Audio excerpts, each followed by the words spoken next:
Welcome back to History's a Mystery Until It's Not, with your host, Destiny Paquin.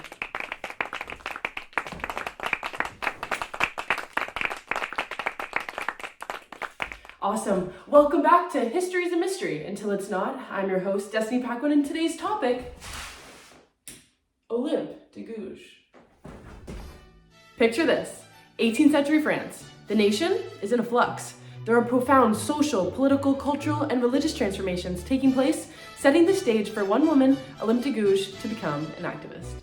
Never heard of her? Oh, just kidding. I'll tell you about her now. Olympe de Gouges, formerly Marie Gouges, was born May 7th, 1748 in a town called Montauban. She grew up in a pretty wealthy family, but did not receive a good education. However, she did consider herself to be a natural genius. Can't blame her. I said the same thing about myself. Eventually, after the death of her husband, who she was forced to marry, she ended up in a relationship with a man named Jacques Beatrix, who would fund her travels to Paris, where she would later begin a career as a playwright. Now here's where I gotta give you some background information. Remember how I said the nation was in a flux? The nation is in a flux. I was talking about the French Revolution. In brief, people were fed up with the feudal system where kings and nobles who had the most money never paid taxes, and then there was the increase in food prices due to some bad harvests, and a lot of people were experiencing poverty.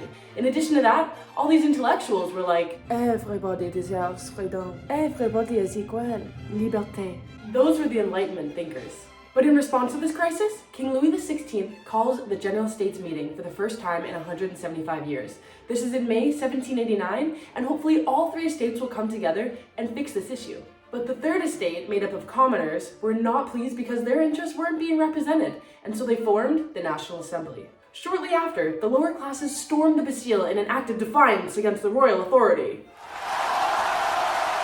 And by August, the National Assembly released the Declaration of the Rights of Man and Citizen. And this is one of the most important parts because the document basically outlines the rights and freedoms to which all citizens are entitled to. It asserts that men are born free and remain free and equal in rights. Rights like freedom of speech, religion, the right to own property, protection by law. It's pretty much the cornerstone of the French Revolution and what many Enlightenment thinkers were promoting.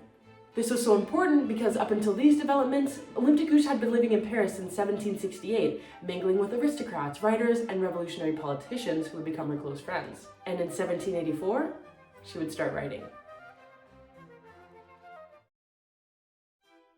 So 1784 she starts writing, and between then and 1793, she writes 43 plays, 68 articles, and 31 novels. I struggled to write a birthday card. But the reason I'm telling you about Olympe de Gouges now, the reason she is so significant, is what she wrote about. L'Esclavage des Noirs addressed the issue of slavery and advocated for its abolition. Zamor et Mirza was also a play about slavery and condemned its injustices through the forbidden love story of two South Asian slaves. La Nécessité du Divorce approached topics of divorce and women's rights within marriage and promoted greater autonomy for women in their relationships. La Patrie en Danger was a patriotic play that called for unity and action during a time of national crisis. However, her most famous work was the Declaration of the Rights of Women and the Female Citizen. As previously mentioned, the French Revolution was driven by Enlightenment ideals that emphasized equality and liberty, all in hopes of dismantling the structures that oppressed the disenfranchised population of France.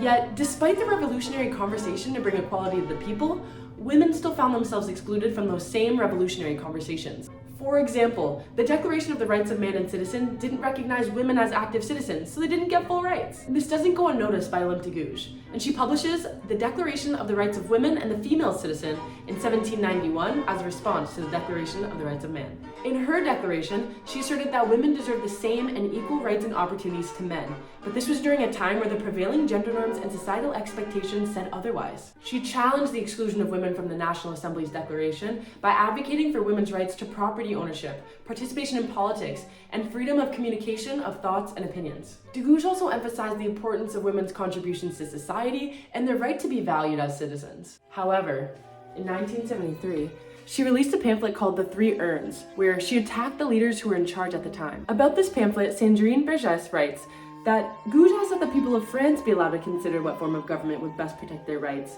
rather than have that decision be imposed on them.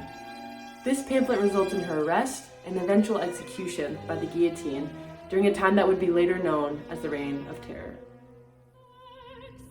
Olympe de Gouges illuminated the complex gender dynamics of the French Revolution era, challenging traditional notions of women's roles and advocating for women's rights and equality. Her Declaration of the Rights of Women and Female Citizens stands as a groundbreaking document as it questions the exclusion of women from social and political spheres, but also exposed the hypocrisy of revolutionary ideals that failed to extend liberty and equality to all genders. Through her activism and writings, de Gouges contributed to the discourse on women's rights during a pivotal moment in European history, sparking crucial conversations about the inclusion of women in all aspects of life at the time. De Gouges' bold and visionary ideas demonstrated the power of individual agency, challenging the oppressive system that fought to keep her silent.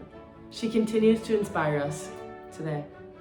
After this episode, I hope you understand her significance and respect her too. See you next episode when we're talking about our next revolutionary, Beyonce.